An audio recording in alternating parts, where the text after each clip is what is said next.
before you got in to the room.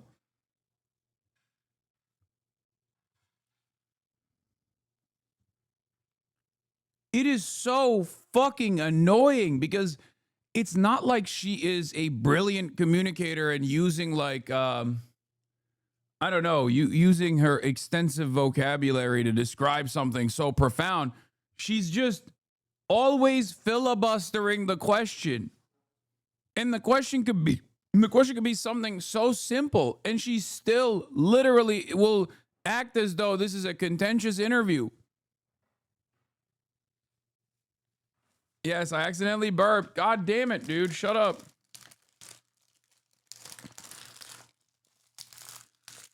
No, she's not like Obama at all. What are you talking about? Even fucking, like, even Pete Buttigieg, who tries to do Obama, does a better job of doing Obama.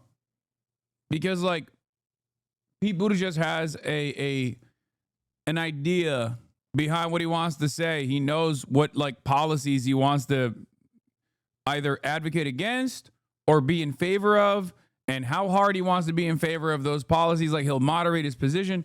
Like, there's some meat there. There's no meat here. There's nothing. There was nothing in this conversation. This was 28 minutes of nothing. I didn't learn a single damn thing in this convo other than the fact that Kamala Harris likes to wear headsets that have wires on them because she was in the Senate Intelligence Committee today. She found out that, like, your wireless headphones can be hacked into. That's it. That was the only new intelligence that came out of this.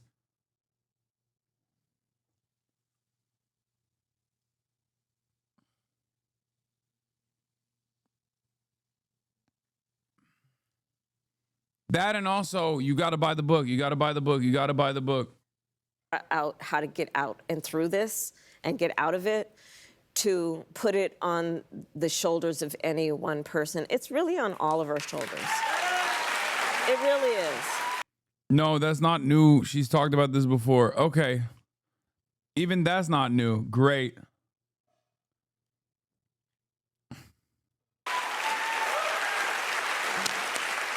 Well, Madam Vice President, thank you so much. You know what's really fucking annoying too? Like, people say Bernie's not electable. Bernie's not electable. This person is not electable. That person is not electable. It's like, bro, she's not electable. Look at her. She can't even have a normal conversation with a person who is desperately trying to glaze her. What is this? The Felix take from 115? War is incredibly unpopular. She said fucking nothing about it.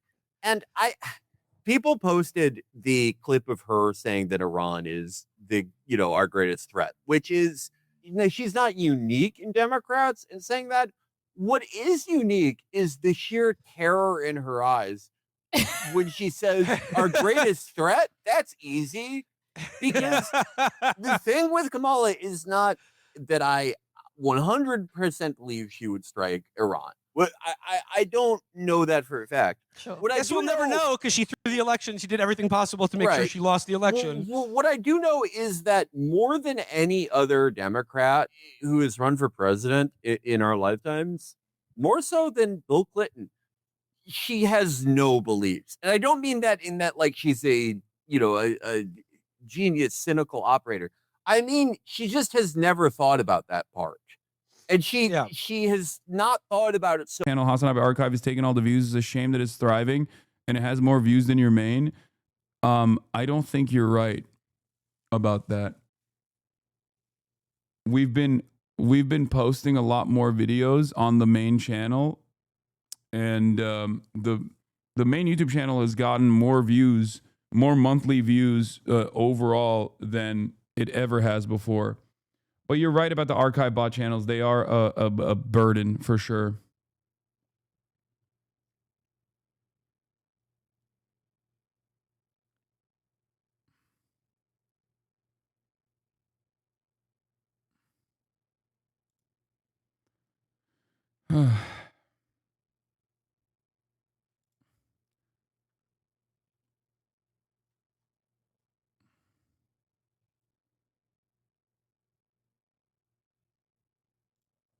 Anyway, let's get back to Minus Touch. By tariffs. Ford just reported a net loss of $29 million last quarter, compared with $1.8 billion in net income just 1 year ago, after they were hit by more than $800 million from Trump's tariffs. This is despite the fact that Ford manufactures most of its vehicles in the United States, because the company relies on parts imported from outside of the country. Plus, they were also hit hard by the new Trump taxes on steel and aluminum.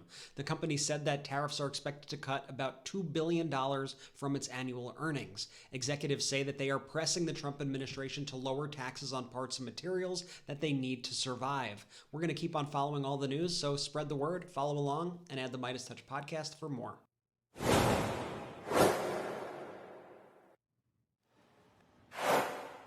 President Trump demanding that major drug makers lower the prices that The archive channel is I think 500K you're getting- views on your Jubilee reaction. Jesus Christ. That's crazy. Okay, maybe they are cooking me a little bit. Holy fuck. This is a bot channel, man. It's crazy that a fucking AI edited AI bot channel. Oh my God, they've already. Hassan's incredible interview with NPR. This Kamala Harris book makes no sense.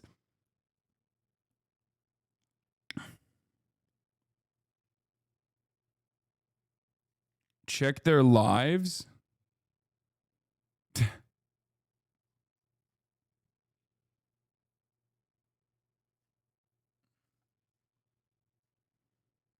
Clankers. they charge Americans in the next 60 days. In a series of letters sent yesterday, the president told companies to So much that when she gets asked questions like that, she goes, "Oh my God, what? I know this one. Fuck." And No, literally, it's not. It goes beyond policy, man. It goes beyond policy. You could literally ask her if she thinks, if she prefers like club sandwiches or a hamburger, and she just like fucking short circuits, man. It's like a robot. It doesn't make any sense. Like, what are we doing? What is going on?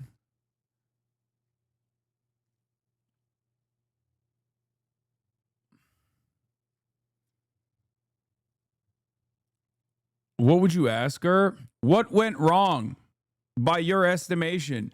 Why didn't you actually drop Biden when myself and many others actively kept begging for you to change trajectory, considering the fact that you were in the most unprecedented manner, the candidate, as your book title reflects, 107 days. It's the shortest presidential candidacy of all time. It's the shortest election of all time. Why did you not drop Biden, who was weighing around your neck like an anchor?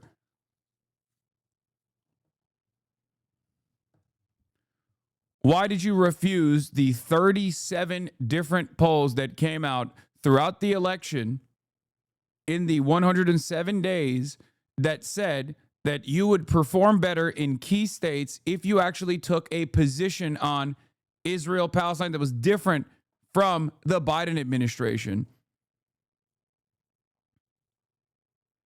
Here are all of the different polls that existed at the time that said your approvals would go up. People would be more likely to vote for you if you actually took a stance of firm commitment to a ceasefire by denying weapons transfers to Israel.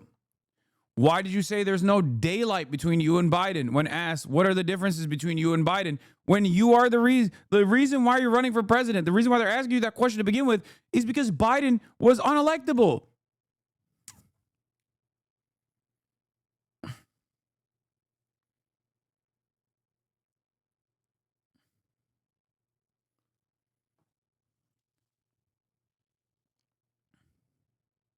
What are your actual stances when it comes to immigration?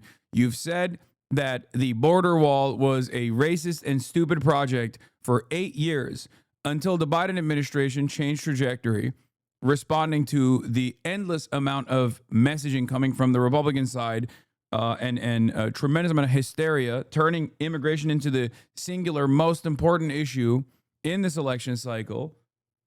Why did you change your attitude on the border wall? Why did you go on? Do you feel like it was smart to take a right-wing stance on a lot of these issues and try to outflank the Republicans?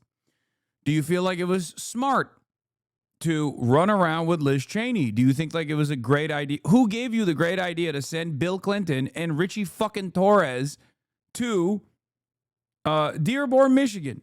Who gave you that brilliant idea? Why did you listen to your brother-in-law, who was the chief legal counsel of Uber, when he told you, according to reports, to drop the anti-billionaire populist messaging? I'm not a professional journalist. I'm not like a long-standing media professional. I'm just a fucking Twitch streamer. Don't you want to know the answers to these basic questions that I just asked? Don't you think that this would be a far better interview?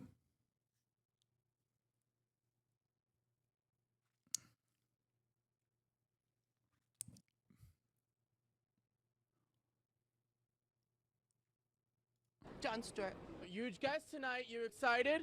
I have no idea who it is. Kamala Harris. Get out! Get out! Kamala! Jon Stewart. Huge guest tonight. You excited? I have no idea who it is. Kamala Harris. Get out!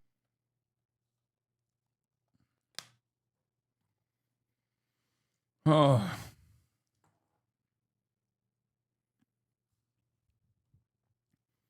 Why'd they stop calling Trump weird? Why did they not change their policies when they spent $30 million in Pennsylvania flooding the market with TV ads about the policies that they had so far, and they realized that it wasn't actually making a dent against Donald Trump at all? As a matter of fact, it was actually lowering her chances of winning Pennsylvania.